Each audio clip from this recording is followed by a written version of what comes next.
बहुत समय पहले की बात है। एक राज्य में राजा और रानी रहते थे। वह बहुत ही खुशहाल राज्य था। वहां प्रजा बहुत ही खुशहाल थी, लेकिन उन्हें कोई संतान नहीं थी और इस वजह से दोनों बहुत ही दुखी थे। एक दिन रानी राजमहल के सरोवर के किनारे सूर्य देवता से संतान प्राप्ति के लिए प्रार्थना कर रही थी। तभी वहां से एक साधु गुजरे। उन्होंने कहा, मैं भगवान सूर्यदेव की आज्ञा से यहाँ आया हूँ। मैं तुम्हें आशीर्वाद देता हूँ कि 1 वर्ष के भीतर तुम एक सुंदर बच्ची को जन्म दोगी। और उस साधु की बात सच हुई। 1 वर्ष के भीतर रानी ने एक बच्ची को जन्म दिया। वह बच्ची बहुत ही सुंदर थी। उसके मुख पर सूर्य की किरणों के समान चमक थी। राजा रानी छोटी सी राजकुमारी को देखकर खुशी से झूम उठे। उन्होंने उसका नाम निकिता रखा।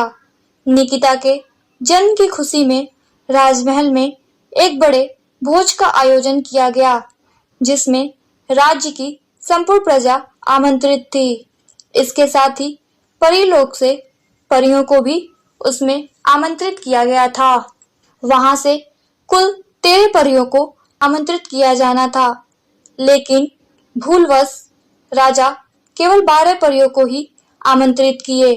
राजभोज बहुत धूमधाम से संपन्न हुआ। राजभोज में आए लोगों ने निकिता को ढेरों उपहार और आशीर्वाद दिए। जब परियों की बारी आई तो उन्होंने जादू से न सिर्फ निकिता को अनमोल उपहार दिए, बल्कि कई जादुई आशीर्वाद भी दिए। यह सिलसिला 11वीं परी तक चलता रहा। अंत में जब 12वीं परी की बारी आई तो उसके आशीर्वाद देने के पहले ही 13वीं परी वहां आ गई। 13वीं परी राजा रानी द्वारा उसे राजभोज में आमंत्रित न किए जाने के कारण बहुत क्रोधित थी। अपने इस अपमान का बदला लेने के लिए उसने निकिता को श्राप दे दिया कि अपने 16वें जन्मदिन पर निकिता की उंगली में एक सुई चुभेगी और वो मर जाएगी। इसके बाद वह क्रोधित होकर वहां से चली गई। इस श्राप को सुनकर राजा रानी बहुत दुखी हो गए। दोनों ने परियों से इसे समाप्त करने का निवेदन किया, लेकिन परियों ने इसे पूर्ण रूप से खत्म करने में असमर्थता जाहिर की। ये सुनकर वे और ज्यादा दुखी हो गए। तब 12वीं परी सामने आई। उसका आशीर्वाद अभी शेष था। उसने राजा से कहा, यह सत्य है कि 13वीं परी के श्राप को मैं समाप्त नहीं कर सकती, लेकिन अपने आशीर्वाद से उसे कम अवश्य कर सकती हूँ। उसके बाद उसने निकिता को आशीर्वाद दिया कि 16वें जन्मदिन पर वह सुई चुभने से मरेगी नहीं, बल्कि 100 वर्षों के लिए एक गहरी नींद में सो जाएगी। राजा ने 12वीं परी को धन्यवाद दिया, लेकिन रानी अभी भी उदास थी। उसने परी से कहा, मेरी इच्छा है कि मैं निकिता का विवाह किसी सुंदर और वीर राजकुमार के साथ होते हुए देखूं, लेकिन यह संभव नहीं, क्योंकि जब 100 वर्षों के बाद निकिता अपनी नींद से जागेगी, हम लोग जीवित नहीं रहेंगे। रानी की बात सुनकर 12वीं परी ने कहा, निकिता के सोने के कुछ देर बाद राजा रानी सहित राज्य की सारी प्रजा और पशु पक्षी भी सो जाएंगे। वे तब तक सोते रहेंगे जब तक निकिता सोती रहेगी। निकिता की नींद तभी खुलेगी जब एक सुंदर सच्चा प्यार करने वाला राजकुमार उसके हाथ को चूमेगा। इसके बाद सभी परियां वहां से चली गईं। 12वीं परी के आशीर्वाद से राजा रानी को कुछ राहत अवश्य मिली, लेकिन अब भी वे निकिता के भविष्य को लेकर चिंतित थे। उन्होंने सैनिकों से कहकर राज्य के सारे चरखे और सुइयां नष्ट करवा दिए, ताकि निकिता उस दुष्ट परी के श्राप के प्रभाव से बच सके। धीरे धीरे समय बीतने लगा और निकिता बड़ी होने लगी। वह सुंदर, दयालु और बुद्धिमान थी, ठीक वैसे ही जैसे परियों ने आशीर्वाद दिया था। राज्य के सभी लोग उसे बहुत पसंद करते थे। धीरे धीरे निकिता का 16वां जन्मदिन आ गया। राजा ने एक बड़े भोज का आयोजन किया और निकिता को हमेशा अपने ही साथ रखा। शाम तक कोई अनहोनी नहीं हुई। तभी अचानक से एक तूफान आया, भयंकर तूफान। सब लोग इधर उधर भागने लगे। इसी बीच निकिता भागते भागते एक पुरानी ऊंची मीनार में घुस गई। उस मीनार में गोलाकार सीढ़ियां बनी हुई थी। निकिता सीढ़ियां चढ़ने लगी। चढ़ते चढ़ते वह मीनार के सबसे ऊपरी हिस्से पर पहुंच गई। वहां एक छोटा सा कमरा बना हुआ था। उस कमरे में प्रवेश करने पर उसने देखा कि वहां एक बूढ़ी औरत चरखा चला रही है। निकिता ने अपने जीवन में कभी चरखा नहीं देखा था। उसने जिज्ञासावश बूढ़ी औरत से पूछा, ये तुम क्या कर रही हो? मैं चरखे पर सूत काट रही हूँ, बूढ़ी औरत ने उत्तर दिया। वह बूढ़ी औरत कोई और नहीं बल्कि वही दुष्ट परी थी जिसने निकिता को श्राप दिया था। उसने निकिता को चरखा चलाने के लिए उकसाया। निकिता ने भी उत्सुकतावश उसकी बात मान ली, लेकिन जैसे ही उसने चरखा चलाया, एक नुकीली सुई उसकी उंगली में आ घुसी। वह वहीं गिर पड़ी और गहरी नींद में सो गई।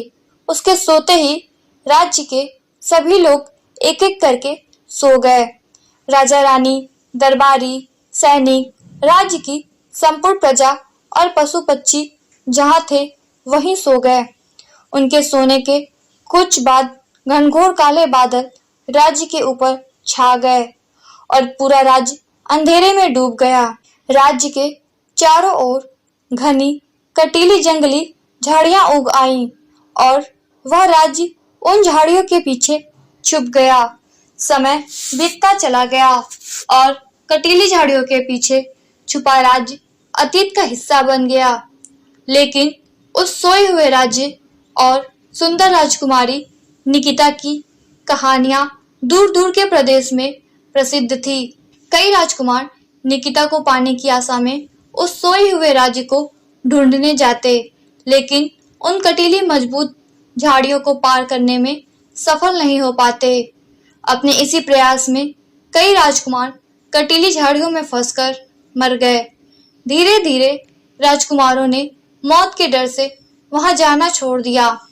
कुछ वर्षों बाद एक दिन प्रकाश नाम के राजकुमार ने जब सोती हुई राजकुमारी की कहानी सुनी तो वह मन ही मन उससे प्रेम कर बैठा। उसने उस राज्य का पता लगाने का निश्चय किया। वह निकिता को नींद से जगाना चाहता था और उस राज्य की खुशहाली फिर से वापस लाना चाहता था। जब राजकुमार के पिता को यह पता चला तो उन्होंने वहां जाने के खतरे को देखते हुए उसे रोकने का प्रयास किया, लेकिन प्रकाश नहीं माना और उस राज्य को खोजने के लिए निकल पड़ा। कई दिनों की यात्रा के बाद वह उस राज्य के सामने पहुंचा। उस दिन निकिता को सोए हुए 100 वर्ष पूरे हो चुके थे। राजकुमार ने राज्य के चारों ओर कटीली झाड़ियों का जाल देखा, लेकिन वह बहादुर था। उसने अपनी ताकत से झाड़ियों को काट दिया। वह राज्य के अंदर पहुंचा।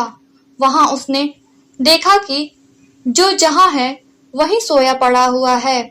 राजमहल के द्वार पर उसने दरबारों को भी सोते हुए पाया। महल के अंदर राज दरबार में पहुंचने पर उसने राजा रानी और दरबारियों को भी सोते हुए पाया। उसके बाद वह उस मीनार में पहुंचा जहां निकिता सोई हुई थी।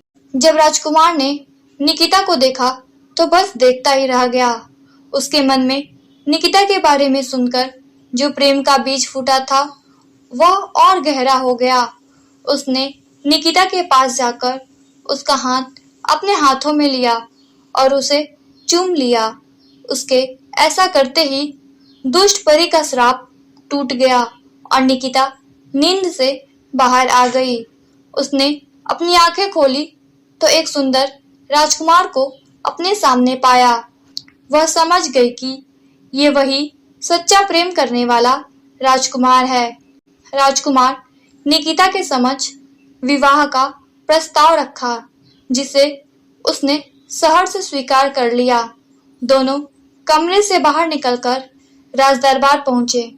वहां उन्होंने देखा कि राजा रानी और सभी दरबारी नींद से जाग चुके थे।